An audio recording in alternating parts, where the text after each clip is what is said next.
Hey there. It is April, we're getting to the end of April, 21st. One more week for me, and then I'll tell you more about that. I think I already have. But anyway, and a few things went on this week, not nearly as many as I was hoping to get to. I do have to apologize. Well, no, I'll save that for later. I've been having trouble getting new lessons out. It's been tough to concentrate and stuff. There's a level of discomfort involved with getting these knees fixed that is pretty constant nowadays. Anyway, I'll save that for save the sob story for a different audience. I think it doesn't need an audience. Never mind. Just bear with me if you can. Hopefully, there's enough stuff out there keeping you busy. I do want to talk about a question that came up on the forum about the Acoustic Genius series and kind of like the general way to proceed. So actually, I'm going to do that first because it was a great question, and I meant to put a post back up on the forum, and maybe I'll still get to that. But once you've gone through the beginner's blueprint, when we started the Acoustic Genius series, it really just had 7 parts to it, and they're the first 7 things listed there under that tips, techniques, theory, and whatever, and styles up there in the menu. And it started with the fundamentals and went into major triads, minor triads, eventually got to chords in a key and went through modes and a few other rhythms and counting and things like that. Those 7 are really designed to be progressively a good path to take you through. So that's what I recommend. Now, what happened over the years was I started adding more in-depth theory stuff, ear training, the geography, and all of that. So that sort of got lumped into it rather than being, so that wasn't really designed to be as sequential as much as reference material for later. So hopefully you can kind of get started on that path, and then once you've kind of got a handle on those first 7 parts to the Acoustic Genius series, come back and we'll talk about the more complicated ones, the chord solo ones and things like that. So let's see what went on here this week. I do want to talk about the writer of that song.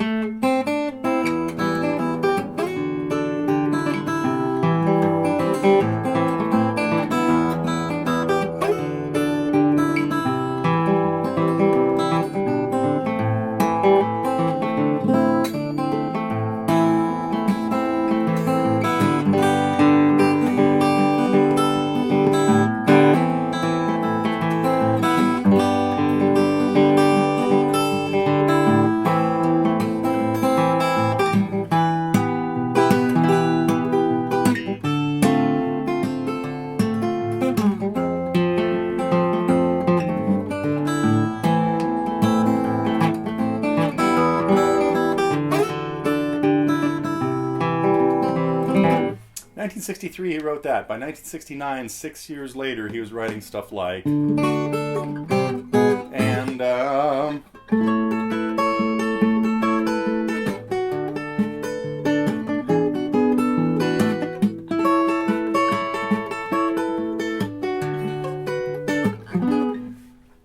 use a capo next time you try that. Just piece of passing advice.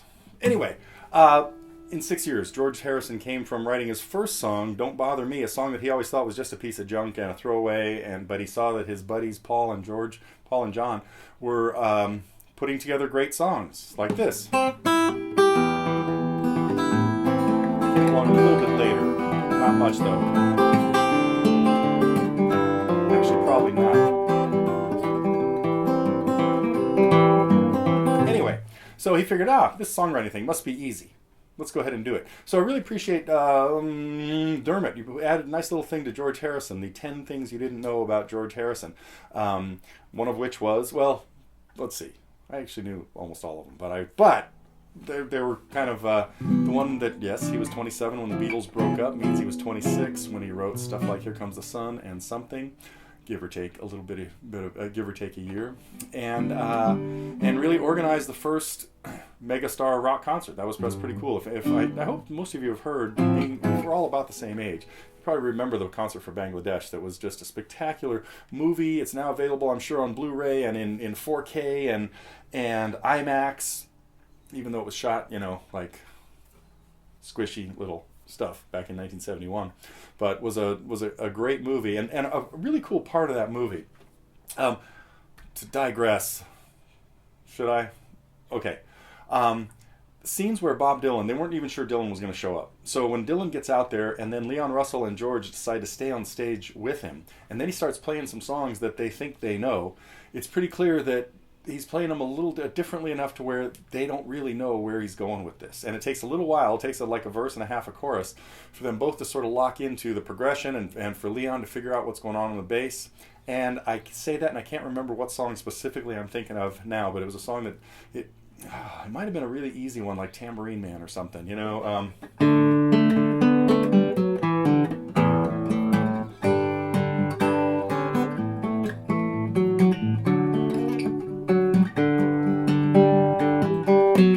That's not a good key for an instrumental.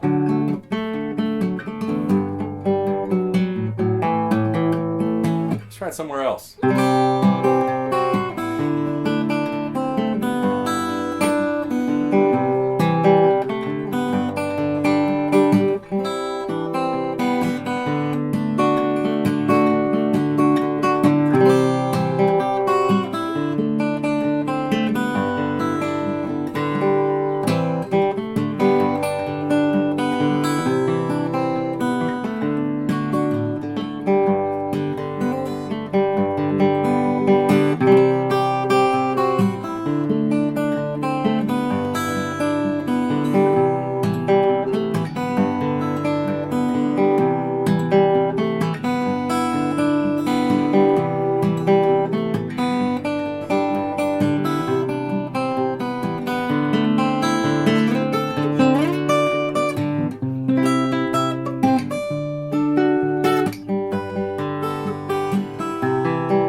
Anyway, go back and check out Bangladesh and see which song it is I'm talking about that Leon and George are struggling to figure out what the heck Bob is doing. But it's still pretty cool. Okay, enough about George. Oh, just again, talking about his evolution as a songwriter from 1963 to 1969. Kind of ridiculous. So, what else do I want to talk about? Not really too much. A little bit. This week we had couple of new things. Sandy working on Leather and Lace, little second guitar part to that. Do have a couple other heavy-duty theory lessons coming up next week, or at least maybe one, in our Fly on the Wall series. At least those I've been able to get done. Somehow that hanging with a student and stuff here for 45 minutes is working out fine, but sitting down and, well, okay, never mind. I want to thank Max for his Stevie Wonder lesson on Sir Duke, and Vanessa for, and interesting that she did a Sarah McLachlan lesson this week, because one of my students was here and who likes singing her songs, so I thought, oh, let's start working on some other songs of hers, and she came in doing a fabulous job of building a mystery. And so I said, well, let's take another one and see what now we've got this that Lisa can get started on. So hopefully she's seen this and is working on Ice Cream. And but the song I suggested that we might try, because just another one of my personal favorites of hers was Adia, and I right now can't.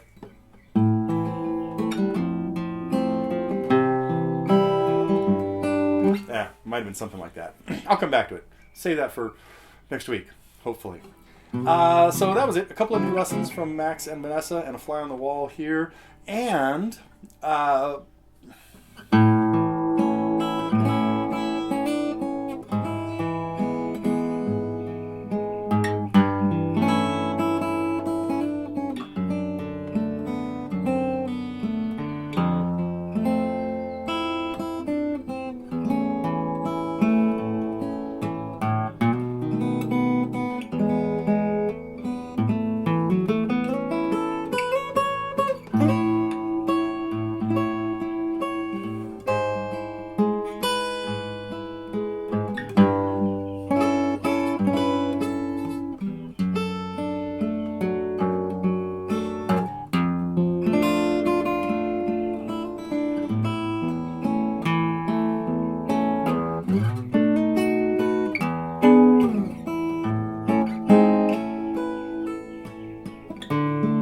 anyway, it's really cool to see Sandy team up with the Time Zone Zombies, and it's just one of the coolest things that I think of what's life going on here at TG. I do have a lot of visitors coming in over the next few weeks, some long distance students, and I want to make sure everybody knows that.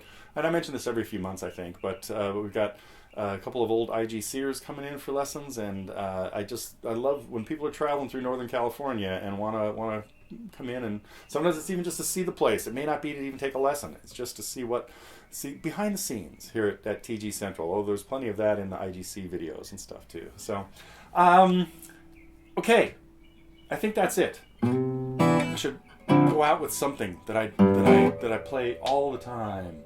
Let me think. That I haven't played in years. Let's try this one.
Okay, that is it for this week. I expect to be back next week, and then maybe, who knows, we might be doing stuff from Traction. I'm not sure where this is all going. I'll find out much more next week, as I have another pile of pre-op appointments. So, okay, hope everybody's having a good time in their musical endeavors, and I will try to stay on track, and we hope things change. See you next week.